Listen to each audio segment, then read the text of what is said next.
Hi అండి, welcome back to my channel. So ఈరోజు నేను జెండర్ ప్రిడిక్షన్ వీడియో అయితే చేద్దామని అనుకుంటున్నాను. అంటే మనకి జనరల్గా ఈ సిమ్టమ్ని బట్టి దీన్ని బట్టి దాన్ని బట్టి మీకు అమ్మాయి పుడుతుంది లేకపోతే అబ్బాయి పుడుతుంది అని చెప్తూ ఉంటారు కదా. సో దాని గురించి నేనైతే ఇప్పుడు వ్లాగ్ చేద్దామని అనుకుంటున్నాను. నన్ను చూస్తే మీకు ఆల్రెడీ అర్థమైపోయి ఉంటుంది, నాకు ఆల్రెడీ డెలివరీ అయ్యింది. బట్ నాకు తెలిసి ఎవరు పుట్టారు అని చెప్పేసి, బట్ మీకు తెలియదు కదా. సో దానికోసం ఇప్పుడు నీ టెస్ట్ చేసి ఎవరు పుడతారా అని చెప్పేసి ఈ టెస్ట్లు ప్రూవ్ చేస్తున్నాయా అని చెప్పేసి అయితే చూద్దాము. దాన్ని బట్టి మనము ఇది కరెక్టా కాదా అని అయితే చెప్తాను. అండ్ ఈ వీడియో అయితే ఇప్పుడు స్టార్ట్ చేద్దాము. దీనికైతే కొన్ని సిమ్టమ్స్ ఒక 10-15 ఆర్ 20 దాకా నా దగ్గర అయితే నేను ఆల్రెడీ సర్చ్ చేసి పెట్టుకున్నాను అనమాట. సో అవన్నీ కూడా ఇప్పుడైతే మనం చెక్ చేద్దాము. అవి ఎంతవరకు అమ్మాయి చెప్తుంది, ఎంతవరకు అబ్బాయి చెప్తుంది అని చెప్పేసి అయితే చూద్దాము. మెజారిటీ అమ్మాయికి వస్తుందా అబ్బాయికి వస్తుందా అయితే చెక్ చేద్దాం. ఫస్ట్ సిమ్టమ్ వచ్చేసి స్కిన్ అనమాట. స్కిన్ని కంపేర్ చేసుకోవాలి మనం. స్కిన్ ఇప్పుడు డ్రై అయిందా లేకపోతే ఆయిలీ అయిందా అన్న దాన్ని బట్టి. సో ఆయిలీ అయ్యింది అనుకో మనకి అమ్మాయి పుడుతుంది, అండ్ డ్రై అయింది అని అంటే మనకి బాయ్ పుడతాడు అని చెప్పేసి అయితే చెప్తున్నారు. సో నాదైతే ఆయిలీ స్కిన్ జనరల్గా, బట్ నేను ప్రెగ్నెంట్గా ఉన్నప్పుడు నా స్కిన్ ఫుల్లీ డ్రై అయిపోయేది. నేను అనుకునేదాన్ని దట్ నాకు ఫుల్ వామిటింగ్స్ ఉండేనమాట. త్రూ అవుట్ ఒక ఆల్మోస్ట్ 5 months వరకు కూడా నాకు ఫుల్ వామిటింగ్స్ ఉండే. సో దానివల్ల నా స్కిన్ డీహైడ్రేషన్ అయిపోయి డ్రై అవుతుందేమో అనుకున్నాను. బట్ ఇది నేను సర్చ్ చేసినప్పుడు ఇలా డ్రై అవుతే బాయ్ అని తెలిసింది కాబట్టి ఓకే, మేబీ దీనికోసమేనేమో అని అనుకుంటున్నాను అనమాట. సో ఇది కూడా ఒక సిమ్టమ్. సో డ్రై అయితే బాయ్, ఆయిలీ అయితేనేమో గర్ల్. సో నాది బేసికలీ ఆయిలీ, బట్ నాకు ప్రెగ్నెన్సీలో అయితే డ్రై అయిందనమాట. సో ఒక పాయింట్ వచ్చేసి బాయ్కి. సో నెక్స్ట్ వచ్చేసి స్కిన్ గ్లో అనమాట. గ్లో ఎలా ఉంది, మనకి బాగా గ్లో అవుతున్నామా అంతకు ముందు కంటే, ఆర్ డల్ అయిపోయింది ఆ స్కిన్ అని చెప్పేసి అయితే కంపేర్ చేసుకుంటాము. సో అంతకు ముందు కంటే కూడా నాకు అంత గ్లో ఉంది అని అయితే ఏం అనిపించలేదు. సో గ్లో ఉంటేనేమో అబ్బాయి, గ్లో లేకపోతేనేమో అమ్మాయి. సో ఈ ప్రకారం అయితే నాకు అమ్మాయి. సో బాయ్కి 1 point, గర్ల్కి 1 point అనమాట. అండ్ నెక్స్ట్ మళ్ళీ స్కిన్ గురించే.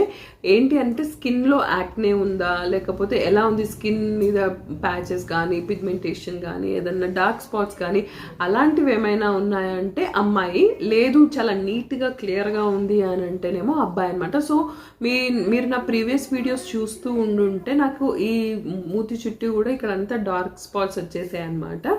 సో దాన్ని బట్టి కంపేర్ చేస్తే అమ్మాయి అనమాట. సో నాకు ఉన్నాయి కాబట్టి అమ్మాయి. సో ఇప్పుడు నాకు points 2 for girl and 1 for boy.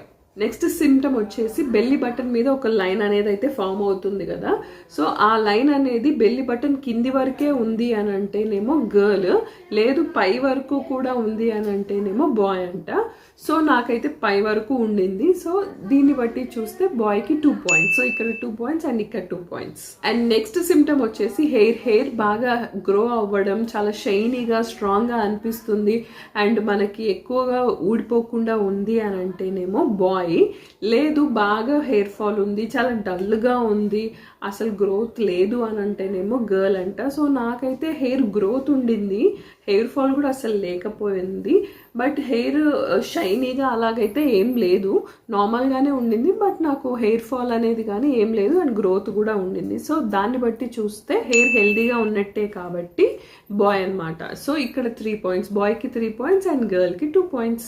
And next symptom వచ్చేసి బాడీ హెయిర్. బాడీలో హెయిర్ ఉంటుంది కదా మనకి, అన్వాంటెడ్ హెయిర్ అనేది ఉంటుంది కదా, అది ఎక్కువగా గ్రో అవుతుందా లేకపోతే స్పెషల్గా అంతకు ముందు లేని ప్లేసెస్లో కూడా కొత్తగా ఏమన్నా గ్రోత్ ఉందా అని చెప్పేసి మనం చెక్ చేసుకోవాలి. ఒకవేళ గ్రోత్ ఉంది అని అంటేనేమో, థిక్గా ఉంది అని అంటేనేమో బాయ్, లేదు అని అంటేనేమో గర్ల్. నాకైతే స్పెషల్గా ఈ ప్రెగ్నెన్సీలోనే కొత్తగా హెయిర్ గ్రోత్ ఉంది బాడీ మీద అని అయితే ఏం లేదనమాట.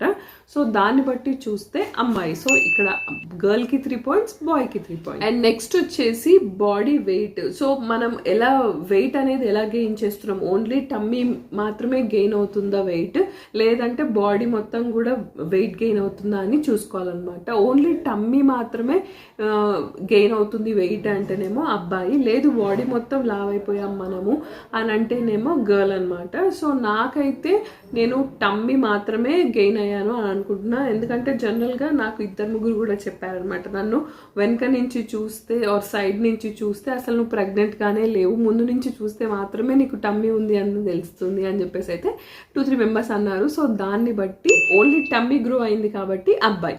నెక్స్ట్ వచ్చేసి హార్ట్ రేట్ అనమాట. మనకి ఎన్ఎస్టీ చేసినా కూడా లేకపోతే ఎప్పుడైనా హార్ట్ బీట్ చెక్ చేసినా కూడా, ఎన్ఎస్టీ ఎప్పుడు చెక్ చేయరు కదా, ఫైనల్ 9th మంత్లోనే చెక్ చేస్తారు కాబట్టి మనకు తెలియదు. ఏదైనా స్కాన్స్లో మనకి బేబీ హార్ట్ రేట్ మనకి చెక్ చేసినప్పుడు లెస్ దాన్ 140 ఉంటేనేమో boy, more than 140 or greater than 140 ఉంటేనేమో గర్ల్ అంట. సో నాకెప్పుడు కూడా 140+ వచ్చేది, ఎందుకంటే 150 చేంజ్ అలా వచ్చేదన్నమాట హార్ట్ రేట్. సో దాన్ని బట్టి చూస్తే నాకు అమ్మాయి. సో నెక్స్ట్ సిమ్టమ్ వచ్చేసి మనకి పాదాలు చాలా చల్లగా అయిపోయాయి అనుకోండి, అప్పుడు అబ్బాయి. అండ్ వామ్గా ఉన్నాయి అని అనుకోండి, మనకి అమ్మాయి అనమాట. సో నాకు జనరల్గా రైనీ సీజన్ అండ్ వింటర్ సీజన్స్లో బాగా చల్లగా అయిపోతాయి అన్నమాట. బట్ ఈసారి నాకు ఏం అలా అవ్వలేదు. సో వామ్గానే ఉన్నాయి, దాన్ని బట్టి చూస్తే నాకు అమ్మాయి. నెక్స్ట్ వచ్చేసి మనకి కాళ్ళవాపులు లాంటివి ఉన్నాయనుకోండి, స్వెల్లింగ్స్ లాంటివి ఉంటే అబ్బాయి అనమాట, లేదు అనుకోండి అమ్మాయి. సో నాకైతే త్రూఅవుట్ ద ప్రెగ్నెన్సీ ఎప్పుడూ లేవు. జనరల్గా 6th మంత్ 3rd ట్రైమిస్టర్ నుంచి స్టార్ట్ అవుతాయి, ఒకవేళ వస్తే స్వెల్లింగ్స్ అని అయితే చెప్పారు, బట్ నాకైతే ఎప్పుడూ లేవు. బట్ ఫైనల్గా 9th మంత్లో నాకు ఒక డెలివరీకి ఒక 10 days బిఫోర్ నుంచి స్టార్ట్ అయ్యాయి అనమాట. లేదు నాకు త్రూఅవుట్ ద 3rd ట్రైమిస్టర్ అయితే లేకుండే స్వెల్లింగ్. బట్ నాకు 8th మంత్ ఎండింగ్ నుంచి అయితే స్వెల్లింగ్ అయితే స్టార్ట్ అయింది మెల్లిమెల్లిగా.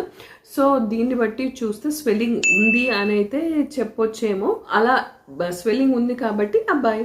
సో నెక్స్ట్ సిమ్టమ్ వచ్చేసి క్రేవింగ్స్ అనమాట. మనకి స్వీట్ క్రేవింగ్ ఉందంటేనేమో అమ్మాయి, లేదు స్పైసీ క్రేవింగ్ ఉందంటేనేమో అబ్బాయి అనమాట. సో నాకైతే త్రూఅవుట్ ద ప్రెగ్నెన్సీ అసలు ఏమీ తినాలనిపించలేదు. బట్ లాస్ట్ మూమెంట్లో 9th మంత్లో స్వీట్స్ తినాలి అనిపించింది, బట్ తినలేదు. బికాస్ ఆఫ్ నేను డైట్ మెయింటైన్ చేయాలి, హెల్తీగా ఉండాలి, హెల్తీ ఫుడ్డే తినాలి అని చెప్పేసి హెల్తీ ఫుడ్డే ప్రిఫర్ చేశాను కాబట్టి స్వీట్స్ అసలు మోస్ట్ ఆఫ్ ద టైం నేను తినలేదు. అండ్ స్పైసీ ఫుడ్ కూడా నేను అసలు తినలేదు, హెల్తీ ఫుడ్డే తినడానికి ట్రై చేశాను అనమాట త్రూఅవుట్. ఎప్పుడో 1 or 2 సార్లు మాత్రం, అట్లా ఫ్యూ టైమ్స్ మాత్రమే ఏదైనా క్రేవింగ్ ఉంటే దాన్ని తినేదాన్ని. సో నాకు 9th మంత్ ఎండింగ్లో 9th మంత్లో మాత్రమే స్వీట్ క్రేవింగ్ ఉండే, త్రూఅవుట్ ద ప్రెగ్నెన్సీ లేకుండే కాబట్టి మేబీ ఇంట్లో స్వీట్స్ ఎక్కువ ఉండడం వల్ల తినాలనిపించిందేమో, అది తెలీదు. సో దాన్ని బట్టి చూస్తే దాన్ని కన్సిడర్ చేయకూడదు. సో స్పైసీ లేదు, నాకు స్వీట్ కూడా లేదనమాట క్రేవింగ్. సో దీన్ని అయితే క్యాన్సిల్ చేసేస్తున్నాను. నెక్స్ట్ సిమ్టమ్ వచ్చేసి మనకి బెల్లి అనేది కిందికి ఉందా లేకపోతే పైకి ఉందా అని చెప్పేసి దాన్ని బట్టి కూడా మనము ప్రిడిక్ట్ చేయొచ్చు అనమాట. బెల్లి అనేది మనకి కిందికి ఉంది అనుకోండి టమ్మీ, అప్పుడు బాయ్ అనమాట. లేదు కొంచెం పైకి ఉంది రౌండ్గా ఉంది అని అనుకోండి, అప్పుడు గర్ల్ అనమాట. సో నాకైతే కిందికే ఉంది అని నేను అనుకుంటున్నాను. సో దాన్ని బట్టి చూస్తే నాకు బాయ్ ఇటు. నెక్స్ట్ వచ్చేసి మార్నింగ్ సిక్నెస్. మార్నింగ్ లేవంగానే యాక్టివ్గా ఉంటున్నారా లేకపోతే వామిటింగ్, నాషియా లాంటి ఫీలింగ్ ఉందా అని చెప్పేసి చెక్ చేసుకోవాలన్నమాట. సో మార్నింగ్ సిక్నెస్ ఉంది అని అంటేనేమో గర్ల్, మార్నింగ్ సిక్నెస్ లాంటిది లేదు అని అంటేనేమో బాయ్. బట్ నాకు 5th మంత్ ఎండింగ్ వరకు కూడా ఎవ్రీడే మార్నింగ్ వామిటింగ్ అవ్వాల్సిందే. 4th మంత్ వరకు నాకు full vomitings, throughout the day vomitings అయ్యేవి. అండ్ 5th మంత్లో అది కొంచెం తగ్గి మార్నింగ్ మాత్రం కంపల్సరీ ఒక వామిట్ అయితే అవ్వాల్సిందే. సో అవ్వకుండా అయితే ఉండదు. సో నాకు నాషియా ఫస్ట్ 5 months వరకు ఉండింది. దాని తర్వాత కూడా ఆ ఫీలింగ్ ఉండింది, బట్ నేను because of my diet are నేను తీసుకున్న కేరింగ్ వల్ల నాకు ఆ సిక్నెస్ ఉన్నప్పటికీ కూడా నాకు వామిట్ అవ్వకపోతుండే. సో సిక్నెస్ అయితే ఉంది కాబట్టి నేను దాన్ని కన్సిడర్ చేస్తున్నాను అనమాట. సో దాన్ని బట్టి చూస్తే నాకు గర్ల్ అనమాట. అండ్ నెక్స్ట్ వచ్చేసి ఇది కొంచెం నాకు కూడా ఇంట్రెస్టింగ్గా అరే ఇలా కూడా ఉంటుందా అని అయితే అనిపించింది. అదేంటి అని అంటే డాడీస్ వెయిట్ గెయిన్ అంట. సో మనతో పాటు మన హస్బెండ్ కూడా వెయిట్ గెయిన్ అవుతే మన ప్రెగ్నెన్సీలో తను వెయిట్ గెయిన్ అవుతే అప్పుడు మనకు వచ్చేసి గర్ల్, వెయిట్ గెయిన్ లాంటిది ఏమీ లేదు అని అనుకో ఇట్స్ ఏ బాయ్ అంట. సో నేను దాన్ని బట్టి చూస్తే మా ఆయన వెయిట్ గెయిన్ అయ్యారు అని చెప్పొచ్చా, ఎందుకంటే జనరల్గా ప్రెగ్నెన్సీ అని కన్ఫర్మ్ అయింది అని ఎవరికైనా మన పేరెంట్స్కి చెప్తే ఇది తిను అది తిను అది తిను ఇది తిను అని చెప్పేసి ఏదో ఒకటి తీసుకొస్తూ ఉంటారు కదా. సో అది దాన్ని తినడం వల్ల మా ఆయన వెయిట్ గెయిన్ అయి ఉండొచ్చు. ఎక్కువ హెవీ వెయిట్ అయితే కాదు, ఒక 2-3 kgs అయితే వెయిట్ గెయిన్ అయ్యారు. బట్ అది బికాస్ ఆఫ్ ఈటింగ్ కానీ ప్రెగ్నెన్సీ వల్ల కాదని అయితే నా feeling. So it's a no. So no కాబట్టి it's a boy. And next వచ్చేసి స్లీపింగ్ పొజిషన్ అనమాట, స్లీపింగ్ సైడ్. యాక్చువల్గా లెఫ్ట్ సైడ్ తిరిగి పడుకుంటేనేమో బాయ్, రైట్ సైడ్ మాత్రమే లైక్ రైట్ సైడ్ తిరిగి పడుకోవాలనిపిస్తేనేమో ఇట్స్ ఎ గర్ల్ అంట. జనరల్గా డాక్టర్స్ కూడా చెప్తారు ఎప్పుడు లెఫ్ట్ సైడ్ తిరగండి, లెఫ్ట్ సైడ్ తిరిగే పడుకోండి అని చెప్పేసి చెప్తారు. బికాస్ బేబీకి అలాగే లెఫ్ట్ సైడ్ తిరిగితేనే వాళ్ళకి మంచి బ్లడ్ సర్క్యులేషన్ అయ్యి బ్రీతింగ్ అట్లాంటి ఈజీగా ఉంటుంది అని చెప్పేసి అయితే అంటారనమాట. సో లెఫ్ట్ సైడే మోస్ట్లీ తిరిగి పడుకోవాలి. సో నేను నా ప్రెగ్నెన్సీలో లెఫ్ట్ సైడే తిరగాలి, లెఫ్ట్ సైడే పడుకోవాలని పడుకునేటప్పుడు అయితే లెఫ్ట్ సైడ్ పడుకునేదాన్ని. జనరల్గా బిఫోర్ ప్రెగ్నెన్సీ గురించి మాట్లాడుకుంటే ఫస్ట్ నేను లెఫ్ట్ సైడే తిరిగి పడుకునేదాన్ని, రైట్ సైడ్ అసలు తిరిగి పడుకునేదాన్నే కాదు. బట్ ప్రెగ్నెన్సీలో లెఫ్ట్ సైడే పడుకోవాలి అనుకుంటున్నప్పటికీ కూడా ఆ పడుకునేటప్పుడు అలా పడుకున్నా అసలు నాకు నిద్ర వచ్చేదే కాదు. అబ్బా ఇంకా నా వల్ల కాదు, I have to change the position అని చెప్పేసి రైట్ సైడ్ తిరగంగానే హాయిగా పడుకునేదాన్ని అనమాట. సో లెఫ్ట్ సైడ్ నాకు అస్సలు నిద్ర వచ్చేదే కాదు. సో దాన్ని బట్టి చూస్తే నాకు రైట్ సైడ్ పడుకున్నాను కాబట్టి ఇట్స్ ఎ గర్ల్. సిమ్టమ్ వచ్చేసి డ్యూ డేట్ ముందు పుడుతున్నారా తర్వాత పుడుతున్నారా అని చెప్పేసి అనమాట. యాక్చువల్గా మనకి ఫస్ట్ స్కాన్లోనే మనకి డ్యూ డేట్ ఇచ్చేస్తారు కదా. సో ఆ డ్యూ డేట్కి ముందే పుడుతున్నారు అంటేనేమో బాయ్, లేదు on time or after due date మనకి పుడుతున్నారు అంటేనేమో ఇట్స్ ఎ గర్ల్ అనమాట. సో నాకైతే ఇంకా డెలివరీకి 2-3 days ఉంది అనగానే నాకైతే డెలివరీ అయిపోయింది. సో దాన్ని బట్టి చూస్తే it's a boy. And next symptom వచ్చేసి మన పాస్ట్ జనరేషన్ అంటే మన జనరేషను చూసుకోవాలన్నమాట. సో మన జనరేషన్ అంటే మన ఇంట్లో మొత్తం అబ్బాయిలే పుడితే అబ్బాయిలు, మొత్తం అమ్మాయిలే పుడితే అమ్మాయిలు అని చెప్పేసి జనరల్గా ఇలాగ ఇంట్లో అందరు అబ్బాయిలే ఉన్నారు కదా, సో ఇప్పుడు కూడా అబ్బాయి అని అంటూ ఉంటారు కదా. సో అలా చూసుకుంటే నా సైడ్ వచ్చేసి మా మమ్మీకి నేను మా అక్క, సో ఇద్దరం అమ్మాయిలమే. సో మా హస్బెండ్ సైడ్ చూసుకుంటే మా హస్బెండ్ వాళ్ళు కూడా 3 అబ్బాయిలే అనమాట. సో ఇట్లా కంపేర్ చేసుకుంటే ఇక్కడ మొత్తం గర్ల్సే, ఇక్కడ మొత్తం బాయ్సే. సో అలా ఎలా కంపేర్ చేద్దాము అని అనుకుంటే డామినేషన్ ఎక్కువ ఉంది కదా, ఇక్కడ 2 girls అక్కడ 3 boys కదా. సో అలా మనం వాళ్ళకే పాయింట్ ఇచ్చేద్దాం. సో దాన్ని బట్టి కంపేర్ చేసుకుంటే it's a boy. Last and ఫైనల్గా మనము ఇవన్నీ కాకుండా కూడా చైనీస్ క్యాలెండర్లో కూడా చెక్ చేసుకోవచ్చు అనమాట. ఏంటి అని అంటే మనం జనరల్గా మనకి వెబ్సైట్స్ చాలా ఉంటాయి. Chinese calendar for gender prediction అంటే మనకి మొత్తం వచ్చేస్తూ ఉంటాయి అనమాట. దాంట్లో ఏదో ఒకటి క్యాలెండర్ తీసుకొని ఆ డీటెయిల్స్ ఫిల్ చేసామనుకోండి మనకి అది కూడా చెప్తుంది. బట్ ఒక్కొక్క వెబ్సైట్ ఒక్కొక్కలా చెప్తుంది, అది కొంచెం కన్ఫ్యూజింగ్గా ఉంటుంది. ఎందుకంటే మన మంత్స్ 1 to 31st కదా, సో అలా ఉండవు అనమాట, కొంచెం డిఫరెంట్గా ఉంటుంది. సో దాన్ని బట్టి కంపేర్ చేసుకొని మనమైతే చూసుకోవాలన్నమాట. సో మల్టిపుల్ వెబ్సైట్స్లో మనము చూసుకుంటే ఏది మెజారిటీ ఉంటే మేబీ దాంతో మనం వెళ్ళిపోవచ్చు అనుకోవచ్చు. ఇది just prediction, it's a game for fun game కాబట్టి. బట్ అది కూడా నిజమవుతుంది అని అయితే నేనైతే అనుకోవట్లేను. ఎందుకంటే చెప్పాను కదా, ఒక్కొక్కసారి ఒక్కొక్కటి చూపిస్తూ ఉంటుంది.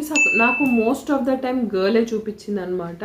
సో అందుకని చెప్పేసి నేను కూడా గర్ల్ అని అనుకుంటున్నాను. అండ్ మోర్ ఓవర్ నాకు ఎందుకో ముందు నుంచి కూడా day 1 of my pregnancy నుంచి కూడా నాకైతే గర్ల్ పుడుతుంది అని చెప్పేసి అయితే నాకు అనిపించింది. సో చూద్దాము, నాకైతే ఆల్రెడీ తెలుసు ఎవరు పుట్టారు అని చెప్పేసి. సో ఇవన్నమాట నేను సర్చ్ చేసిన old wife tales for gender prediction. So నాకు ఎవరు పుట్టారు, అమ్మాయి పుట్టిందా అబ్బాయి పుట్టారా అని చెప్పేసి మీరైతే గెస్ చేసి కింద కమెంట్స్లో చెప్పండి. అండ్ ఈ వీడియో కనుక మీకు నచ్చినట్టయితే like, share and subscribe to my channel. Thank you for watching.